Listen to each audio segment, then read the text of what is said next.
To the United States, where Florida Republican Matt Gaetz has announced he'll file a motion to remove Kevin McCarthy as Speaker of the House of Representatives. It comes after a dramatic night on Capitol Hill where a cross-party funding deal was struck. It's prevented much of the United States government from being shut down. The rare show of bipartisan unity will keep federal bodies open for a further 45 days. President Joe Biden welcomes the developments but expressed disappointments that it did not include any funding for Ukraine's war effort.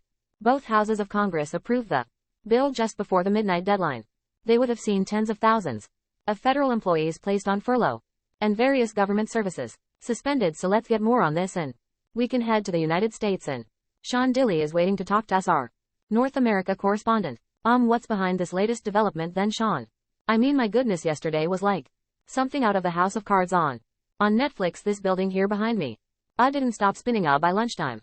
Yesterday it looked like a deal couldn't be done, but backroom dealings were happening, and that's sort of what's upset various people who now wish to remove Kevin McCarthy as Speaker. He essentially had lent on Democratic support. Bear in mind he's a Republican himself. He'd lands on Democratic support to get through a bill that would not cut as deep as Republicans wanted to, but at the same time it wouldn't give Democratic politicians what they wanted, which was funding for Ukraine. Now it was inevitable that this was going to upset the hardliners who'd already threatened that if he'd relied on Democratic support to get through an earlier version agreed by both parties in the Senate, they'd attempted to remove him from office. One of the main instigators, one of his antagonists, is a gentleman called Matt Gaetz. Let's have a listen to what he said. Evan McCarthy's going to get his wish. I don't think the adult in the room would allow America to sit atop $33 trillion debt facing $2.2 trillion annual deficits. I don't think the adult in the room would allow $8 trillion of this debt to come into refinancing at a higher level without serious spending cuts, and I don't think the adults in the room would lie to House conservatives, and that is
in Washington.